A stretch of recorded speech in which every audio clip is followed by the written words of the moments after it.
आज Doubtnut app download करें। Doubtnut पर अपने सभी गणित, रसायन विज्ञान, भौतिक विज्ञान और जीव विज्ञान के डाउट्स का करो सफाया। बस प्रश्न की फोटो खींचो, एक ही प्रश्न को क्रॉप करो और तुरंत वीडियो सोल्यूशन पाओ।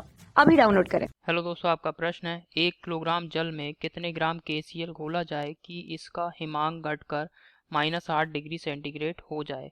KF जल के लिए दे रखा है दोस्तों 1.88 डिग्री सेंटीग्रेड किलोग्राम प्रति मोल। ठीक है, और यहाँ पे दोस्तों परमाणु द्रव्यमान दे रखा है, जो पोटेशियम है K इसका 39 और क्लोरीन का 35.5। तो चलिए इस प्रश्न को हल करते हैं। ठीक है, यहाँ पे दोस्तों हमें जल का भार दे रखा है। जल का भार कितना दिया है दोस्तों? Capital W। ठीक है, कैपिटल W। इसका मान हमें दे रखा है 1 किलोग्राम। 1 किलोग्राम। और दोस्तों हमसे कह रहा है KCl जो विलय पदार्थ है, जो विलय है, इसका भार कितना होना चाहिए जिससे कि हिमांक जो है वो घट कर कितना हो जाए, TF कितना हो जाए दोस्तों, -8 डिग्री सेंटीग्रेड हो जाए। जबकि जल का शुद्ध अवस्था में जो हिमांक है वो कितना होता है, 0 डिग्री सेंटीग्रेड। ठीक है, ये हमें दे रखा है और KF का मान दे रखा है दोस्तों हमें जल के लिए। ठीक है, अब जो KCl है ये दोस्तों एक आयनिक यौगिक है। जैसे ही हम इसको जल में मिलाएंगे विलयन बनाने के लिए, ये क्या होगा, पूरी तरीके से आयनों में वियोजित हो जाएगा। तो यहाँ पे KCl के लिए आयनिक समीकरण लिख रहे हैं इसके आयनन की। ठीक है, KCl के आयनन की समीकरण है दोस्तों K plus plus Cl minus. ठीक है, अब ये दोस्तों प्रारंभ में मोलों की संख्या देख रहे हैं। में प्रारंभ में मोल, प्रारंभ में अगर हम मोलों की संख्या देखें तो KCl का हमने कितना लिया है, 1 मोल। K प्लस Cl माइनस ये नहीं होंगे। ठीक है, वियोजन के बाद मोल, वियोजन के बाद, वियोजन के बाद मोल। तो वियोजन के बाद अगर दोस्तों मोलों की संख्या देखें, चूंकि KCl के का प्रत्येक अणु जो है वो आयनों में वियोजित हो गया, तो यानी KCl वियोजन के बाद KCl तो बचा नहीं होगा विलयन में, सभी जो है आयनों में वियोजित हो गए होंगे। तो K प्लस का 1 मोल बना होगा, Cl माइनस का 1 मोल बना होगा। अब दोस्तों हम बांठाफ कारक I का मान ज्ञात कर लेते हैं। बांठाफ कारक I का मान कैसे ज्ञात करेंगे दोस्तों? वियोजन के बाद कुल मोलों की संख्या। ठीक है, वियोजन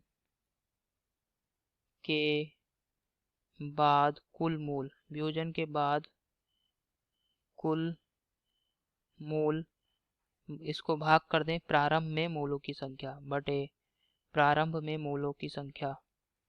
प्रारंभ में मोल, तो प्रारंभ में कितने मोल हैं दोस्तों? प्रारंभ में हमने 1 मोल लिया है और वियोजन के बाद कितने मोल बन रहे हैं, 2। तो बांठाफ गुणांक I का मान कितना आ गया, 2। बांठाफ गुणांक I बराबर कितना आ गया, 2 आ गया। ठीक है, अब दोस्तों हम मान लेते हैं कि जो KCl है इसका कितना द्रव्यमान घोलना पड़ रहा है, हमें स्मॉल w घोलना पड़ रहा है। ठीक है, अब KCl का अणुभार ज्ञात करते हैं। तो KCl का अणुभार m बराबर, अणुभार कैसे ज्ञात करेंगे दोस्तों? KCl के लिए पोटेशियम का परमाणु भार कितना है, 39। क्लोरीन का परमाणु भार दिया है हमें 35.5।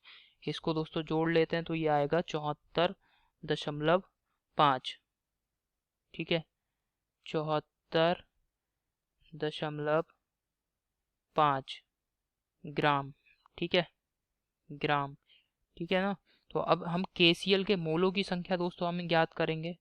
KCl के मोल, KCl के मोल, तो KCl के कितने मोल होंगे, क्योंकि ग्राम में मात्रा दोस्तों हमने स्मॉल w मानी है और ग्राम में मात्रा बटे KCl का अणुभार अर्थात 74.5। ये KCl के मोल हो गए। अब विलयन की मोललता ज्ञात कर सकते हैं हम।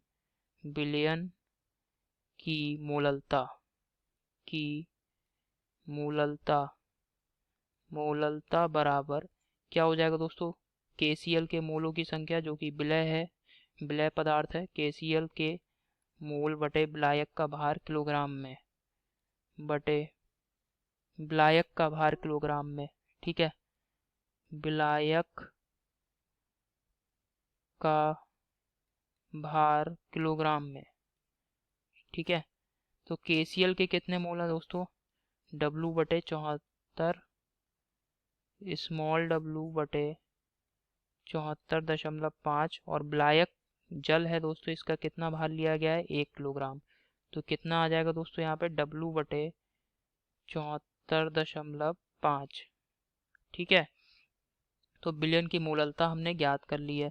अब दोस्तों हिमांक में अवनमन का सूत्र लगा रहे हैं। डेल्टा TF बराबर क्या हो जाएगा, डेल्टा TF बराबर यहाँ पे T0F माइनस TF, ये होगा हिमांक में अवनमन।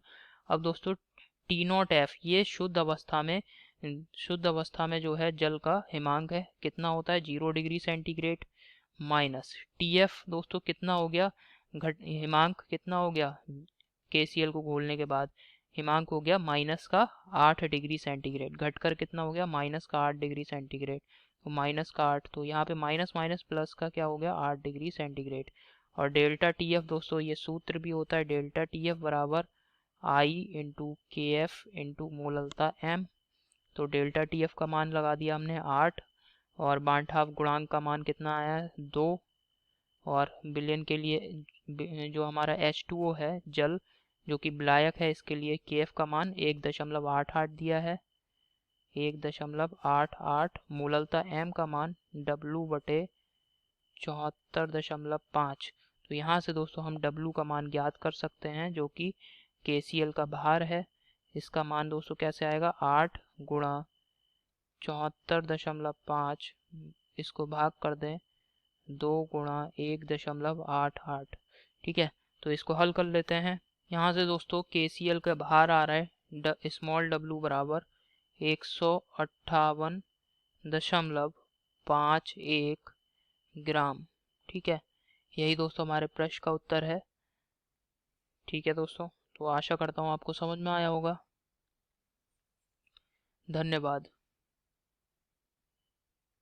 कक्षा 6 से 12वीं से लेकर नीट, IIT, JEE वो एडवांस के लेवल तक 1 करोड़ से ज्यादा छात्रों का भरोसा। आज ही डाउनलोड करें डाउटनेट ऐप या व्हाट्सएप करें अपने सारे डाउट्स 8400 400 400 पर।